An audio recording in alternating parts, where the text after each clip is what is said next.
Hi folks, just want to give you an update on this previous study and explain why there was a abrupt part one and now we're finishing up. Some new information came my way, and I want to share that with you, especially on the 2520. And I'm going to share with you from Spiritual Gifts Volume 2. And, you know, people are still trying to say that the 2520 is a false prophecy and all that stuff. But, you know, this was written in 1860, and she writes in here in Experience and Views about the present truth articles, which are available through Echoes. This is the originals, and they're printed in a book, and you can order this. And let me just read this from you, and I'm not going to read the whole thing, but I suggest to read. This is Spiritual Gifts Volume 2, and I'm going to be reading, started reading in page 136. It's a chapter called Publishing Again. Okay? And it says, in company with brother and sister Edson, we went to Centreport and made it our home at Brother Harris's about 3 months and printed the paper called the Advent Review. And that's included in here, Advent Review, okay? All right? My child grew worse, but 3 times a day we had special seasons of prayer for him. Sometimes we would be blessed and progress of the disease stayed, then our faith would be severely tried as his symptoms became alarming. At one time we left him to go about 2 miles to Port Bryan. Brother R accompanied us intending to take the packet for Port Gibson. When we returned, Sister H met us at the door, agitated, saying, "Your babe is struck with death." We hastened to the child, who lay unconscious. His little arms were purple. The death dampness seemed to be on his brow, and his eyes were dim. Oh, the anguish of my heart then. I could give up my child. I did not idolize him, but I knew that our enemies were ready to triumph over us and say, "Where is their God?" Now, during this agonizing time, okay, page 139, it says, that day was appointed for us to go to Port Bryan for the proof sheets of the Advent Review of our paper that was being printed in Auburn. It appeared to us that Satan was trying to hinder the publication of truth that they were laboring to get before the people.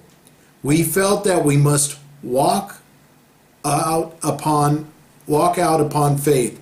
My husband said he would go to Port Bryan for the proof sheets, and we helped him harness the horse, and then I accompanied him. The Lord strengthened him on the way. He received his proofs and a note stating that the paper would be off next day, and we must be at Auburn to receive it. That night we were awakened by the screams of our little Edson, who slept in the room above us with Sister B. It was about midnight. Our little boy would cling to Sister B, then would, with both hands fighting the air, for we could see nothing. Then in terror he would cry, "No, no," and cling closer to us. We knew this was Satan's work annoying us, and we knelt in prayer, and the husband rebuked the evil spirit in the name of the Lord. Quietly fell asleep. What I'm trying to present here, if you read into this, is that they poured over this. Satan was hindering the publication of this truth. And what was the truth? I'll read it to you. This is the Advent Review. It's a photostatic copy of the original. And what is it talking about here? It's talking about J.B. Himes, S. Bliss, and A. Hale, who helped with the charts, okay, that we talked about earlier. We turn the page, we talk about 1843. This is well known, was our first published time, okay? Published time. Brought that out in the book, okay? It was the year Jewish time in which we looked for the Lord. There were never any set of days in that year, as our opponents have repeatedly asserted, upon which the Adventists were united in their expectations as the day which would be honored by the Lord's advent. There were, however, several days in that year which we were looked to with great interest. Now I'm going to come down. This, however, only apparent. We date the 7 times, or the 2520 years, from the captivity of Manasseh, which is with great anonymity placed upon the chronologers BC 677. All through here, it talks about the 2520.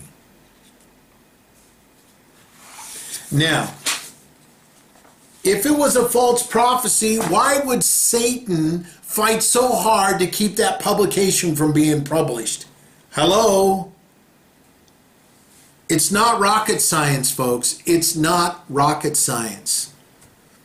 Folks, too many people are going to these independent ministers and listening to their, their slick presentations.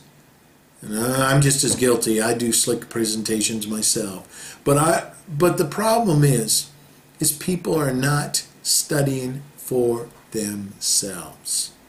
They need to get these original books. The problems with these historical SDA people is they use the same books as the conference does. And folks, you need to read the truth for yourselves. Be a Berean. What is a Berean? They studied the scriptures to see what was so. Make the decision for yourself. I mean, if you still are against the 2520, that's fine. But I'm just presenting to you facts, the weight of evidence.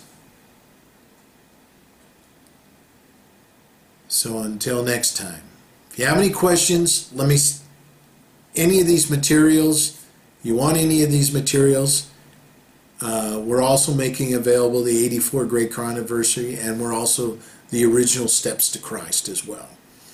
So until next time, God bless.